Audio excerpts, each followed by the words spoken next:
জানিয়ে দিব আজকের বাংলার সংবাদ। শুরুতেই সংবাদ শিরোনাম। সীমান্তে আর কোনো লাশ দেখতে চাই না সারজিৎ আলম, থাকছে প্রতিবেদনে। সারজিৎ আলম সহ ৪৫ জনের পাসপোর্ট জব্দ করছেন সেনাবাহিনী, যা জানা গেল থাকছে প্রতিবেদনে। ফ্যাসিস্টদের পক্ষে যে কলম লিখবে আমরা সে কলম ভেঙে দেব হাসনাত আব্দুল্লাহ, থাকছে প্রতিবেদনে। ১৭ বছর পর কারামুক্ত সাবেক স্বরাষ্ট্র প্রতিমন্ত্রী লুৎফর রহমান বাবর, থাকছে প্রতিবেদনে।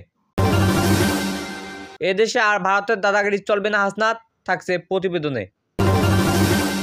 এতক্ষণ শুনছিলেন সংবাদ শিরোনাম, এখন বিস্তারিত।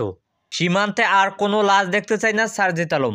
জাতীয় নাগরিক কমিটির মুখ্য সমন্বয়ক সারজিৎ আলম ঘোষণা দিয়েছেন, সীমান্তে আর কোনো ভাই বা বোনের লাশ কারাতারে ঝুলতে দেখলে তা রুখতে তারা আরও ব্যাপক লং মার্চের আয়োজন করবেন। তিনি বলেন, ভবিষ্যতে এমন কোনো মার্চ আয়োজন করলে সেটি কাঁটাতারের সীমান্তে পেরিয়ে যতদূর সম্ভব এগিয়ে যাবে।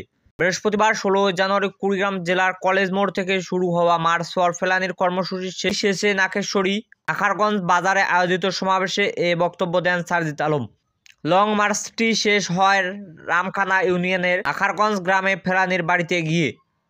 সারজিৎ আলম বলেন, আমরা পৃথিবীর সব দেশকে বলতে চাই, সীমান্ত হত্যা নামে কারাতারের যে দমন নীতি চালু হয়েছে তা রুখতে আমাদের আন্দোলনের সারা বিশ্বে ছড়িয়ে দেওয়া হবে। তিনি আরও বলেন, আমরা বাংলাদেশের সীমান্তে আর কোনো লাশ দেখতে চাই না।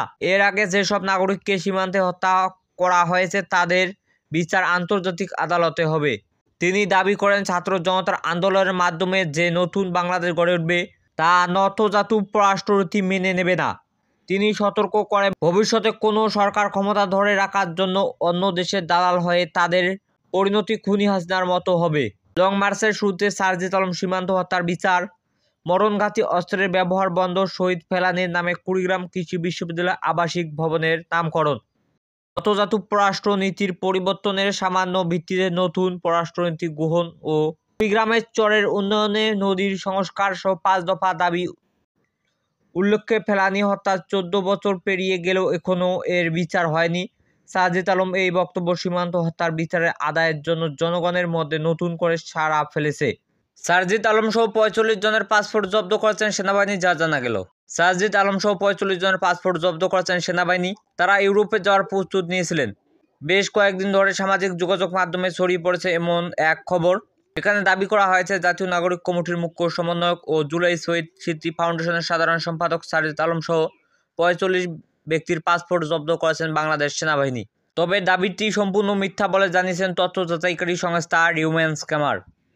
এই প্রতিবেদনের রিউম্যান স্ক্যামার জানিয়েছেন, সারজিৎ আলম সহ ৪৫ জনের পাসপোর্ট জব্দ করেছেন সেনাবাহিনী। শীর্ষ দাবিটি সঠিক নয়, বরং কোনো তথ্য প্রমাণ ছাড়াই আলোকিত দাবিটি প্রচার করা হচ্ছে। এছাড়াও সেনাবাহিনীর পক্ষ থেকে দাবিটি মিথ্যা বলে নিশ্চিত করা হয়েছে। অনুসন্ধানের শুরুতে প্রাসঙ্গিক কিওয়ার্ড সার্চ করে বিবিসি নিউজ 2470 নামক একটি ব্লগ ওয়েবসাইট গত ১২ জানুয়ারি ব্রেকিং নিউজ সারজিৎ আলম সহ ৪৫ জনের পাসপোর্ট জব্দ করেছে সেনাবাহিনী শীর্ষক শিরোনামে প্রকাশিত একটি প্রতিবেদন পাওয়া যায়। ওই প্রতিবেদন দাবি করা হয়, গত ১২ জানুয়ারি রাতে সেনাবাহিনীর একটি গোপন অভিযানে সারজিৎ আলম সহ আরও ৪৫ জনের আটক করে। এ সময় তাদের কাছ থেকে পাসপোর্ট ও ভ্রমণের অন্যান্য নথি জব্দ করা হয়। ধারণা করা হচ্ছে তারা অবৈধ উপায়ে ইউরোপ যাওয়ার পরিকল্পনা করছিল। এতে আরও বলা হয়, সেনাবাহিনীর এক মুখপাত্র জানিয়েছেন, আমরা একটি নির্ভরযোগ্য তথ্যের ভিত্তিতে অভিযান চালিয়েছি, পাসপোর্টগুলোকে জব্দ করেছি। প্রাথমিক তদন্তে জানা গেছে তারা ভুয়া কাগজপত্র ব্যবহার করে ইউরোপে পালিয়ে যাওয়ার চেষ্টা করেছিল। তবে মূল ধারণায় জাতীয় বা আন্তর্জাতিক কোনো গণমাধ্যমের এ সমস্ত কোনো তথ্য পাওয়া যায়নি। এছাড়া সারজিৎ আলম কিংবা অন্য কোনো ব্যক্তির সেনাবাহিনীর বিরুদ্ধে এমন কোনো অভিযোগের তথ্য পাওয়া যায়নি।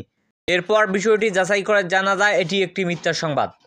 সারজিৎ আলম সহ ৪৫ জনের পাসপোর্ট জব্দ করেনি সেনাবাহিনী শীর্ষক দাবিটি সম্পূর্ণ বানায়ট।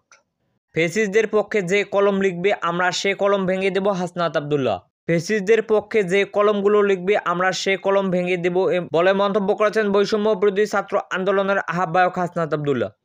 তিনি বলেন, যেসব টকশো, যেসব মিডিয়া পাড়া, যেসব বিশ্ববিদ্যালয়ের শিক্ষক, বুদ্ধিজীবী আওয়ামী লীগের মানব অধিকারের জন্য লড়াই করছে, আপনারাও ফ্যাসিস্টদের তেল নুন ঘি খেয়ে এতদিন পর্যন্ত ফ্যাসিস্টদের পৃষ্ঠপোষকতা দিয়েছেন। ফ্যাসিবাদদের পক্ষে যে কলমগুলো লিখছে সেই কলমগুলো ভেঙে দেব। মঙ্গলবার 14 জানুয়ারি নারায়ণগঞ্জের চাষাপাড়া কেন্দ্রীয় শহীদ মিনারে এক পথযাত্রা দেওয়ার বক্তব্য তিনি এসব কথা বলেন। তিনি বলেন, ফ্যাসিস্টদের পক্ষে যে মিডিয়া কথা বলে সে মিডিয়ার বিপক্ষে আমাদের অবস্থান অব্যাহত থাকবে। ফ্যাসিস্টদের বিরুদ্ধে আমাদের শক্ত অবস্থান থাকবে। আমাদের তরুণের প্রজন্মের কথা যদি বুঝতে ব্যর্থ হন, আওয়ামী লীগ যে পরিণতি হয়েছে পরবর্তী যাচাই নীতি নির্ধারণের ফোকাসে আসবেন, তাদের পরিণত আওয়ামী লীগের মতো হবে। আসনাত আবদুল্লাহ আরও বলেন, আমাদের হারানোর কিছু নেই।